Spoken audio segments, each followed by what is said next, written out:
Fourth की तरफ, बस उससे पहले आपको एक नोट लगाना है अपनी कॉपी में, 2 नोट लगाने।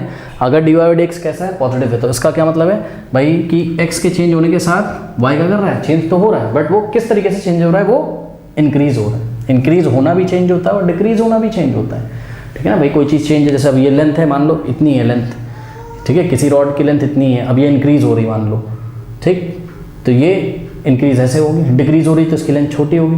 तो दोनों ही टाइम इसकी लेंथ में तो चेंज हो रहा है ना। तो चेंज 2 प्रकार के हो सकते हैं, इंक्रीज भी हो सकती है कोई क्वांटिटी और डिक्रीज भी हो सकती है। तो अगर D Y by D X आपका पॉजिटिव आ रहा है या डी वाई डी एक्स कहीं पॉजिटिव दिया हुआ है, तो इसका क्या मतलब है कि वाई इंक्रीज कर रहा है किसके रिस्पेक्ट में, एक्स के रिस्पेक्ट में।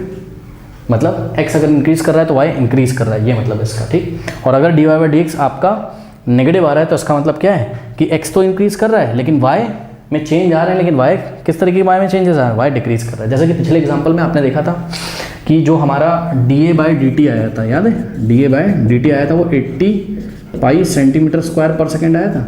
इसका मतलब ये D a by D T हमारा पॉजिटिव आ रहा था, देखो 80 पाई प्लस का साइन आ रहा था आगे, अरे भाई 80 पाई पॉजिटिव ही तो होता है यार, ठीक है।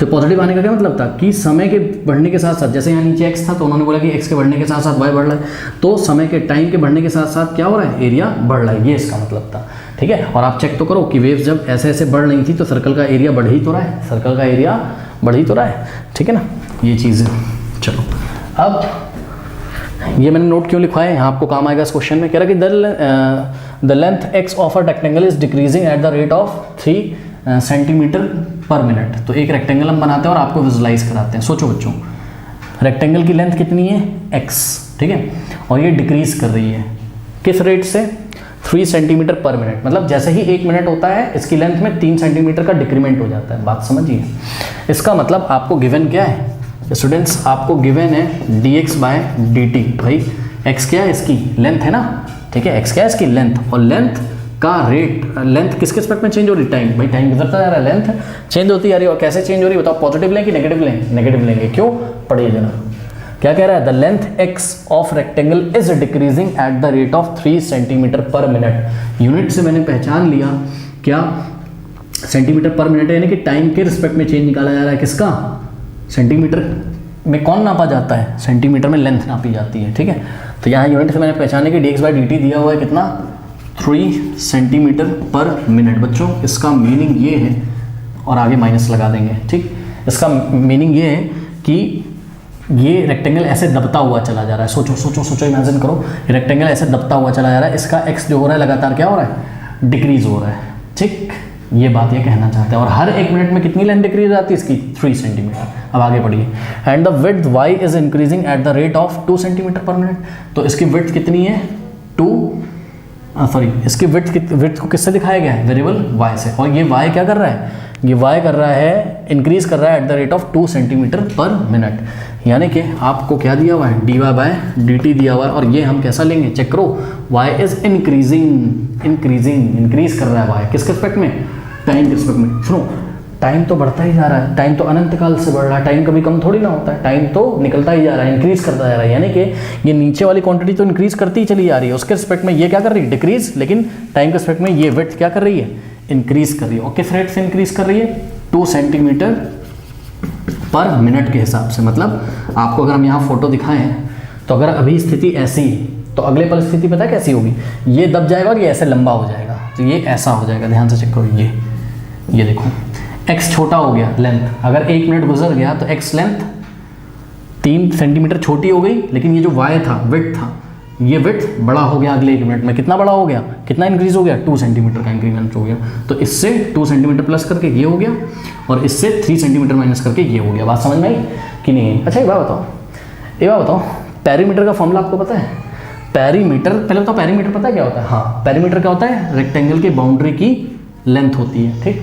तो हमको ये बताना है कि जब ऐसा हो रहा होगा कि भाई ये 2 चीज़ें हमको दी हैं, और क्वेश्चन में आगे पढ़िए, बोलेगी when x is equal to 10 centimetre and y is equal to 10 centimetre. मतलब जिस time, let me check it, yes, x is equal to 10 centimetre and y is equal to 6 centimetre actually यहाँ पर, ठीक है। तो जिस टाइम एक्स डिक्रीज होते होते कितना पहुंच गया, 10 सेंटीमीटर, और वाई इंक्रीज होते होते, कोई अच्छा फिगर नहीं है इस पर भरोसा ना करें, और वाई इंक्रीज होते होते कितना पहुंच गया, 6 सेंटीमीटर। उस टाइम आपको पेरीमीटर से जाके पूछना है कि हाँ भाई पेरीमीटर किस रेट से चेंज हो रहे हो आप, यही क्वेश्चन है, पढ़िए कि when x is equals to 10 centimetre, length जब कितनी है 10 सेंटीमीटर और विड्थ कितनी है इसकी 6 centimetre, then find the rate of change of what, the perimeter. यानी कि आपको क्या निकालना है, आपको निकालना है dp बाय dt। बताओ if p be the perimeter, suppose p क्या है इसका पेरीमीटर है, और पेरीमीटर का फॉर्मूला क्या होता है 2 into in the bracket length plus width, यही होता है। बात समझ में आ गई बच्चों? तो आपको dp बाय dt फाइंड करना है, एक तो आपको ये फाइंड करना है, ठीक है। और dp बाय dt क्यों सोचा मैंने, इसलिए क्योंकि इन्फॉर्मेशन किसके एस्पेक्ट में दी है, टाइम के एस्पेक्ट में दी है, इसलिए पेरीमीटर का चेंज मैं टाइम के एस्पेक्ट में ही निकालूंगा। आगे पार्ट बी में क्या कहता है, the area of the rectangle, यानी कि आपको क्या निकालना है, एरिया क्या होता है पहले बताओ, एरिया का फॉर्मूला बताओ। एरिया का ये इक्वेशन 1 हो गई, और एरिया का फॉर्मूला क्या होता है, लेंथ इंटू विड्थ, तो x इंटू वाई। ओके, तो ये हो गई आपकी सेकेंड इन्फॉर्मेशन। अब हम क्या करेंगे, dp बाई dt हम फर्स्ट इक्वेशन से निकाल सकते हैं। कैसे, डिफरेंशिएटिंग विद रिस्पेक्ट टू, देखो क्या है आपके पास p is equals to 2 in the bracket x plus y है, इसको t के रिस्पेक्ट में डिफरेंशिएट कर दीजिए, तो क्या हो जाएगा dp by dt is equals to, हाँ भाई 2 तो कांस्टेंट है, और d by dt of what x plus y हो जाएगा। नाउ ये क्या हो जाएगा आपके पास 2 इंटू डी बाय, ध्यान से सुनिए, ये एक्चुअल में 2 पूरे से मल्टीप्लाई है D by D T of X plus Y से, ठीक है। तो 2 into D by D T of X मतलब D x by D T, और plus D by D T of Y मतलब D Y by D T. बात समझ में आई? अब यहाँ वैल्यूज रखना शुरू कर दिए, तो क्या हो जाएगा d p by D t is equals to 2 into d x by D t कितना दिया है, चेक करिए, d x by D t कितना है, साइन के साथ लेना है -3, यूनिट नहीं लिखनी है, आप यूनिट मत लिखिए, D x by D t कितना है -3। ओके, बस आपको न्यूमेरिकल वैल्यू लिखना है, और d Y by D t कितना है +2। तो इसको अगर हम सॉल्व करेंगे तो कितना आ जाएगा -2 और +2 अंदर हो जाएगा -1, और 2 इंटू -1 क्या आ जाएगा -2। यूनिट क्या होगी, यहाँ से चेक करो, पेरीमीटर एक तरीके की लेंथ होती है भाई, ये बाउंड्री की लेंथ ही तो पेरीमीटर होती है यार, ठीक है। तो लेंथ को आप किस में नापते हो, पेरीमीटर को सेंटीमीटर में, और नीचे क्या है टाइम यानी कि सेकेंड। तो आपने एक खास बात और देखी बच्चों, क्या कि उन्होंने हमको क्या बोला था, when x is equals to 10 and y is equals to 6। तो जब आपने dp बाई dt निकाला, जब आपने क्या निकाला dp बाई dt निकाला, तो उसमें x और y के टर्म्स आए ही नहीं कहीं, तो हम x और y की वैल्यू कहीं पर रख ही नहीं सकते, तो यही हमारा फाइनल आंसर हो गया। तो हम क्या लिखेंगे, द पेरीमीटर इज, बताओ इंक्रीजिंग की डिक्रीजिंग, डिक्रीजिंग, साइन कैसा आ रहा है माइनस, तो the perimeter is decreasing at the rate of -2 centimetre per second. इसका क्या मतलब है कि जब x is equals to 10 centimetre होगा, y is equals to 6 centimetre होगा। हाँ, सुनो, पेरीमीटर इन दोनों पे डिपेंड ही नहीं करता भैया, चेक करो जाके, सॉरी पेरीमीटर कह रहा हूँ, rate of change of perimeter तो डिपेंड करता है x और y पे, rate of change of perimeter dp by dt x और y पे डिपेंड ही नहीं करता, यानी कि x y कुछ भी हो, रेट ऑफ चेंज ऑफ जो पेरीमीटर होगा वो क्या होगा -2 के हिसाब से होगा, -2 सेंटीमीटर पर सेकंड के हिसाब से होगा। तो हम आंसर क्या लिखेंगे, हम आंसर लिखेंगे the perimeter is decreasing at the rate of, decreasing sign minus है, decreasing at the rate of. अब बच्चे यहाँ एग्जाम में लैंग्वेज में ही गलती कर देते हैं बच्चों, एक बात बताओ, कुछ बच्चे आंसर देखो कैसे लिखते हैं, कुछ बच्चे लिखेंगे इसका answer the perimeter is decreasing at the rate of, at the, देखो यार मैं लिख ही देता हूँ, the perimeter is decreasing at the rate of 2 centimetre per second. ये आंसर सही है।